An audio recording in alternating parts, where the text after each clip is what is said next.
यहाँ से आबादी जिनके साथ हजारों हजार साल से रहती आई है।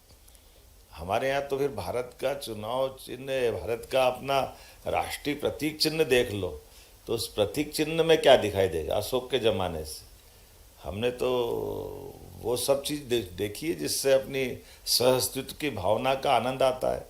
यशस्वी प्रधानमंत्री के भाव को देखो तो वो प्रगति भी देख रहे लेकिन प्रकृति भी देख रहे। तो प्रगति और प्रगति में अंतर कहाँ है? तो प्रगति भी चाहिए लेकिन प्रकृति के साथ जीने का भाव भी चाहिए। ये अलग बात है कि हमको अतीत के काल में जो विरासत की मिली हुई चीज़ें उनके भी संकट है। अब संकट, वन में पेड़ लगना चाहिए लेकिन सागौन के ही लगना चाहिए। ये मैं तो समझ नहीं पाया कि केवल सागौन के ही क्यों लगना चाहिए। ये तो फसल हो रही कि पेड़ जंगल बन रहे हैं, ये तो फसल हो गई। तो फसल और जंगल में कितना फर्क हो गया। जंगल वो जिसमें सब प्रकार के पेड़ पौधे रहे, जंगल में सब आनंद के साथ जीने की वो सारी चीज़ें मिले। लेकिन ये नहीं, यहाँ तो देवदार, यहाँ सागौन, यहाँ साल। हमने वो अंग्रेज़ों की उस भावना को नहीं समझ पाए जिसमें वो इससे कमा के ले जाते थे। वो तो चले गए, हम उनकी लाश ढो रहे हैं।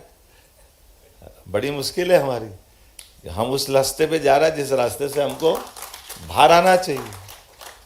लेकिन अब उनके काम की चीज़ उनने छोड़ के चले गए। तो ये बात सही कि बहुत सारे बदलाव माननीय मोदी जी ने किए और हमारा सौभाग्य कि वन मंत्री हमारे बीच ही पधारे।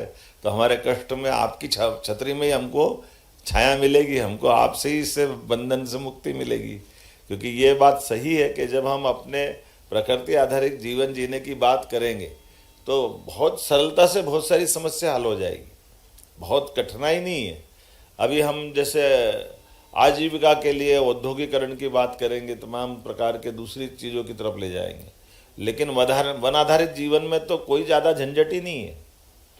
हमारी मस्तमौला प्रकृति है, जिस प्रकृति में परमात्मा ने जो दिया है उसमें आनंद के साथ। वो मैं परसों के इस इंडेक्स के समाचार देख रहा था कि दुनिया के धनी देशों में 200 से ज़्यादा देशों में सर्वाधिक प्रसन्नता के साथ जीवन जीने वाले देश में भारत का नंबर 88 नंबर, मतलब 88% हमको लोगों ने उसमें अंक में 100 में से नंबर दिए हैं। और अब अमेरिका और कनाडा जैसे देश जो सर्वाधिक धन संपन्न है, उनका सर्वाधिक दुखी देशों में 5 में से उनका नंबर आ रहा है।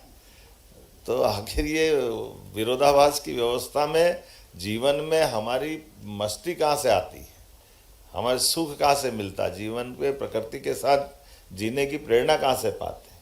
और हम तो सौभाग्यशाली मध्य प्रदेश में बड़ी मात्रा में जिस प्रकार का वनांचल का क्षेत्र है, मैं अपने विभाग को भी बधाई देना चाहूँगा। 2 साल के बिगड़े वनों का भी एक नया शब्द तो निकाला है, लेकिन बिगड़े वन कैसे बिगड़ते मैं पल्ली नहीं पड़ रही। पहले तो उजड़े वन तो समझ में आता, बिगड़े वन कहाँ से आ गए। लेकिन एक शब्द है ये जो हमारी शब्दों की बड़ी मर्यादा भी बड़ा संकट में डालता है।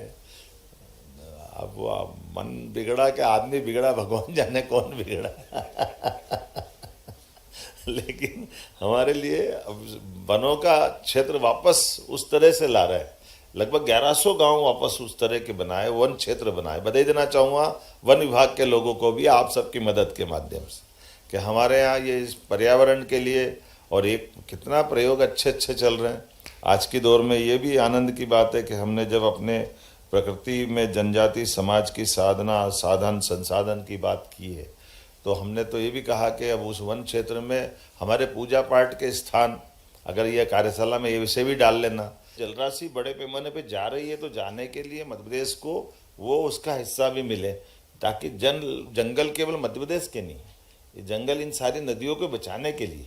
तो इसलिए उस बड़ी भूमिका के आधार पर कोई एक इसका हिसाब बने कि हम इसमें क्या और कर सकते हैं ताकि इनकी नदियों की जलराशि का अविरल निर्मल प्रवाह बना रहे।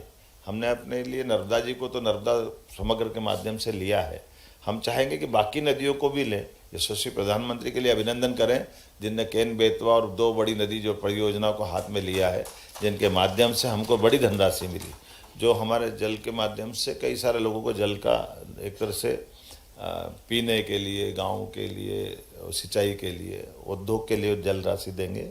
लेकिन इसी के साथ साथ जल जीवों के ऊपर भी काम करने की ज़रूरत। जल जीव में भी फॉरेस्ट का रोल कम है। जैसे घड़ियाल छोड़ रहे हैं तो मैं गया हूँ छोड़ने खुद घड़ियाल। अब वो चंबल में घड़ियाल छोड़ रहे हैं, वो पता नहीं छोड़े हुए घड़ियाल जाते कहाँ हैं, हर साल छोड़ रहे हैं। अच्छी बात है छोड़ें, पर फिर मैं ये देखता हूँ कि बड़े बड़े हमारे जलाशय बन गए, बड़ी बड़ी नदियाँ हैं, तो इन बड़ी नदियों में भी मगर और घड़ियाल क्यों नहीं छोड़ रहे हैं? इनको भी छोड़ने के लिए, जैसे हमारे ऐसे आपके माध्यम से बाकी जगह भी, क्योंकि ये पूरा इकोसिस्टम बनाएंगे। इससे कई सारे, जब हम सब जानते हैं कि आज के ज़माने में हमारे पास में इस व्यवस्थाओं के लिए मध्य प्रदेश की पहचान अपने सारे वन्य प्राणियों को बचाने के लिए है। तो वन्य प्राणी कहते हैं तो उसमें बहुत बड़ा दायरा है, कुछ बचते ही नहीं। अभी परसों ही गिद्ध उड़ा है, अच्छे से उड़े, बहुत अच्छे, दौड़ते दौड़ते गए, बहुत कोई गिरते पड़ते गए। लेकिन ये जो आपने आज के इस भाव में कि जब हमारे एक अभी कौन सा वाइट गिद्ध मिला, कहाँ से आया था वो, अफगानिस्तान है,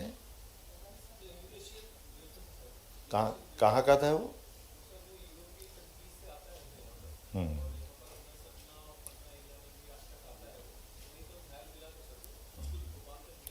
एक भोपाल मिला था, नहीं फोटो खींचा था किसी ने, बढ़िया, बहुत अच्छा।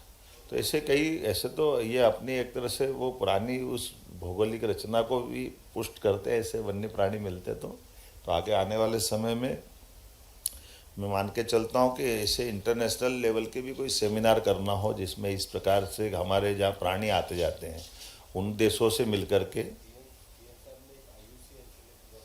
बहुत अच्छा, बहुत अच्छा। क्योंकि हमारे यहाँ जैसे भोपाल में बर्ड्स आती है, कहीं और जगह आती है, बहुत आती है, लेकिन ऐसा कोई इन देशों से कोई संपर्क नहीं बन पाता। बहुत अच्छा। तो ये ऐसे कई सारे विषय पे, लेकिन फिर दोबारा आता हूँ कि आजीविका से लेकर के जीवन हमारा सुलभ बने, सरल बने, सहज बने, और वनों का भी इस प्रकार का आनंद बने। तो मैं अपनी ओर से एक बार फिर भारत सरकार के मंत्री होने के नाते से आपका स्वागत करता हूँ, अभिनंदन करता हूँ। और इसी से जुड़े हुए सारे मसलों को लेकर के ये कार्यशाला अपने उद्देश्य की पूर्ति के लिए निश्चित रूप से जनजातीय क्षेत्र के सामाजिक आर्थिक प्रगति के साथ साथ वन पर्यावरण की पुनर्रचना की दिशा में एक ठोस कदम उठाएगी। इस भावना के साथ मेरी शुभकामना, बधाई।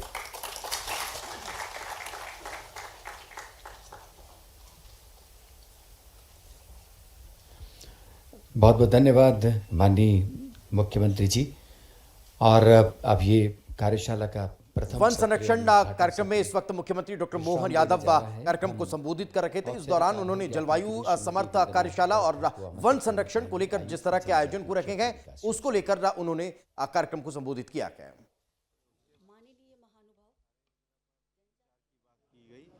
और ये निर्णय भी किया गया कि हमारे देश में जो 58 टाइगर रिजर्व हो गए हैं, अभी 58वां तो मध्य प्रदेश को ये श्रेय जाता है, जो वास्तव में टाइगर स्टेट है, कि वहाँ पर ये माधव नेशनल पार्क बना है।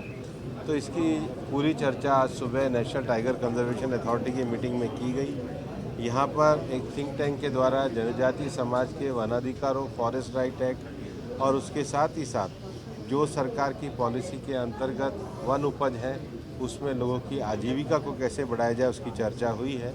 आज दोपहर में माननीय मुख्यमंत्री जी के निवास पर मध्य प्रदेश में जो प्रोजेक्ट चीता चल रहा है उसकी व्यापक समीक्षा की जाएगी। और उसके साथ ही हमारा जो देश का एक प्राइम इंस्टीट्यूट है, Indian institute for forest management IFM, वहाँ के एक बड़े ऑडिटोरियम का लोकार्पण के साथ साथ IFM के बोर्ड की भी समीक्षा की बैठक की जाएगी। हम ये मानते हैं कि मध्य प्रदेश वन आधारित दृष्टि से, इको टूरिज़्म की दृष्टि से, अपनी सांस्कृतिक धरोहर की दृष्टि से भारत का एक विशिष्ट राज्य है।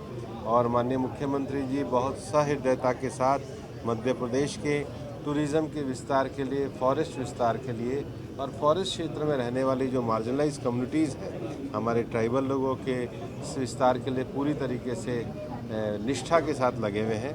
इस व्यापक सहभागिता के विचार विमर्श के लिए ही आज की इस कार्यक्रम का आयोजन किया गया। आज NTCA की मीटिंग में इसके बारे में विचार किया है, क्योंकि नेशनल वाइल्ड लाइफ बोर्ड की मीटिंग में भी इस पर निर्णय लिया गया था। उस संभावनाओं के लिए हमने आज कंजर्वेशन करी है और अभी 2:30 बजे माननीय मुख्यमंत्री जी के आवास पर भी अधिकारियों के साथ व्यापक चर्चा की। ये तो सारी चर्चा तो होगी, 2:30 बजे मीटिंग है। नेशनल हेराल्ड के मामले पर क्या कहना है आपका? लगातार पार्टी देखिए, कांग्रेस पूरी तरीके से एक भ्रष्टाचार में डूबी हुई पार्टी है। वो लोगों को कानून का पालन करना चाहिए और ये तो एक जांच एजेंसी का स्वतंत्र कार्य है और कांग्रेस को ये स्वीकार करना चाहिए कि अगर उन्होंने भ्रष्टाचार किया है तो इसकी न्यायिक रूप से ही जांच की जा सकती है।